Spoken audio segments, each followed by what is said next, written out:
2 minute.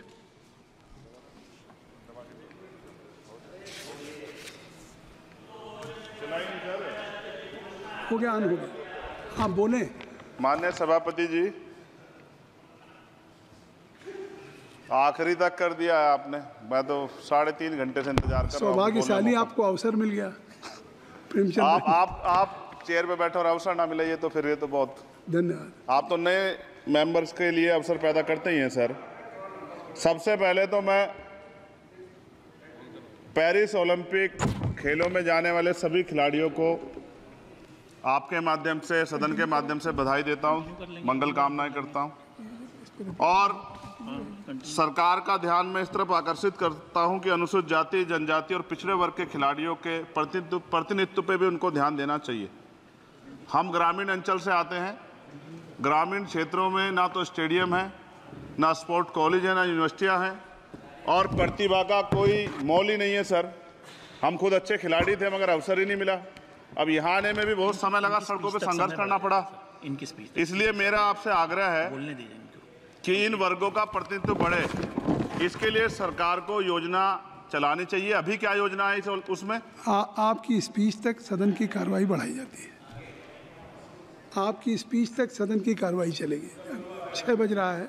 अच्छा ठीक, सदन समाप्त हो जाता है, लेकिन आपकी स्पीच शुरू हो गई तो आपकी स्पीच तक सदन की कार्रवाई। धन्यवाद, बहुत बहुत धन्यवाद। लेकिन कृपया तो सभापति जी 5 मिनट में कंक्लूड। मैं आपके माध्यम से सरकार से जानना भी चाहता हूं कि ग्रामीण अंचल और SC, ST, OBC के प्रतिनिधित्व बढ़ाने के लिए क्या कदम उठाए गए हैं तथा इस संबंध में कुल कितनी धनराशि आवंटित की गई है और कितनी धनराशि आवंटित करने का प्रस्ताव। क्या उक्त श्रेणी खिलाड़ियों को पर्याप्त प्रशिक्षण के लिए सरकार द्वारा अलग से कोई प्रशिक्षण केंद्र स्थापित किया गया है या किए जाने का प्रस्ताव। उक्त खेलों में अलग अलग स्पर्धाओं में उक्त श्रेणी के कुल कितने खिलाड़ियों को भेजे जाने का प्रस्ताव है तथा इन सब खिलाड़ियों का श्रेणीवार कुल कितना प्रतिनिधित्व रहेगा। साथ साथ अभी हमारे साथी कह रहे थे कि खेल में जाति और धर्म नहीं होता। सर जाति तो है, जहाँ कक्षा 1 से बच्चे के नाम के साथ सरनेम लगा होता है तो उस देश में जाति ना हो, ऐसा कैसे हो सकता है?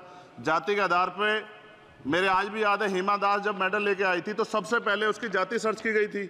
और वंदना कटारिया एक ऐसी बच्ची है हमारे उस हॉकी प्लेयर, इतना अच्छा प्रदर्शन किया, फिर भी उसके घर के बाद जो है सर उसको बेइज्जत करने का प्रयास किया गया। साथ साथ सर साक्षी और विनेश के साथ क्या हुआ ये भी हम लोग नहीं भूलें सर। मेरा मानना ये है। आप दादा आप बीच में nothing will go on record. मान्यवर छोड़िए, आप मेरी तरफ देखिए। मैं जिस क्षेत्र से आता हूं, nothing will go on record. मैं नगीना सहारनपुर सर, मैं उधर जहाँ से मैं आता हूँ सर, उस क्षेत्र में मैं गांव में जाता हूँ। बहुत प्रतिभाएं सर, लेकिन अवसर नहीं है। मेरा आपसे आग्रह है, आपके माध्यम सरकार से आग्रह है कि वो देखे गांव में प्रतिभा कमी नहीं है, इनको कुचला ना जाए क्योंकि पक्षपात होता है सर। इस पक्षपात को खत्म किया जाए। कब तक एकलव्य का अंगूठा जो है सर कटता रहेगा? अब तो हमें अवसर मिलने चाहिए, यही मैं आपसे कहना चाहता हूं मान्यवर, और आपने मुझे मौका दिया इसके लिए मैं आपका धन्यवाद करता हूं।